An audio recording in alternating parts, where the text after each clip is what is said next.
Welcome to Melachim Bet, perek Bet, chapter 22, where we have a most amazing, intimate account of something that happened in the Beit HaMikdash.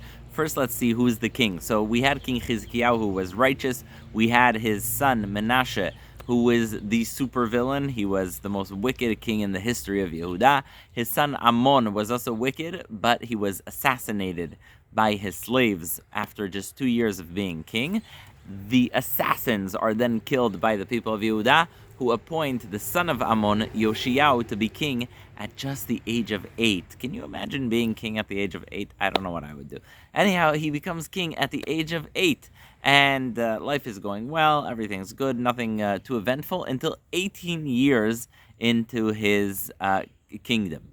18 years after King Yoshiyahu becomes king, he sends people, and he says, look, it's a disaster over there in the Beit HaMikdash. Remember, King Menashe was so wicked, he put Avodah Zarah everywhere, including inside the Beit HaMikdash. Can you imagine how crazy that is? Inside of the house of Hashem, he put Avodah Zarah.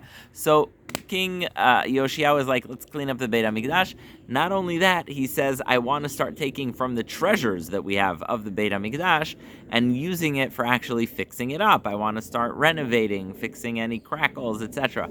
And so he sends Shaphan, his sort of, so to speak, the Secretary of State. Shaphan is the Sofer, he's the Secretary of State, and he sends him to the Kohen, and he sends him to the Kohen Gadol, who is there, and he says, okay, we're going to start fixing this place up. They start fixing the place up, and they come to him with the most astonishing news. It's going to sound shocking to you.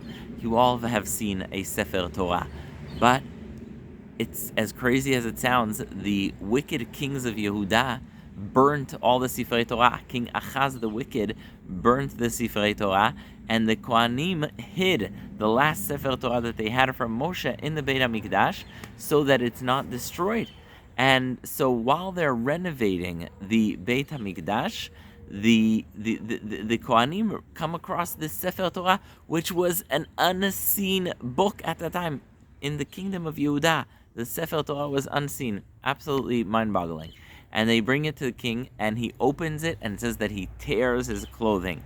Why does he tear his clothing? They realize how lax they have been in the service of Hashem, and the rabbis famously say that he opened to the Tochacha, where in Chumash Dvarim, Parshat Kitavo, the Torah says, Yolech Hashem et Malkecha, God will take your king as a punishment if you don't do Hashem's will into exile, and your own king is going to be exiled and sent into slavery in a foreign country.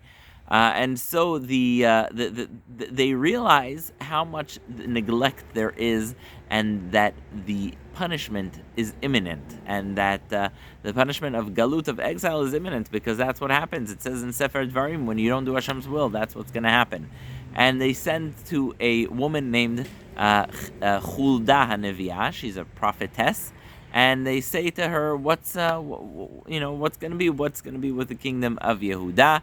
And she says that indeed it's going to happen, but because of his good deeds, it's going to be postponed. So you really have this mind-boggling chapter of the fixing up the Beit HaMikdash that leads to the accidental finding of the old Sefer Torah, the realization that the punishment of God is imminent, going to Chiddon Hatanach, and realizing that it's really time to fix up their deeds and start correcting their actions, because they will be sent into exile, into Galut. Thank you so much for listening, and I'll see you next chapter.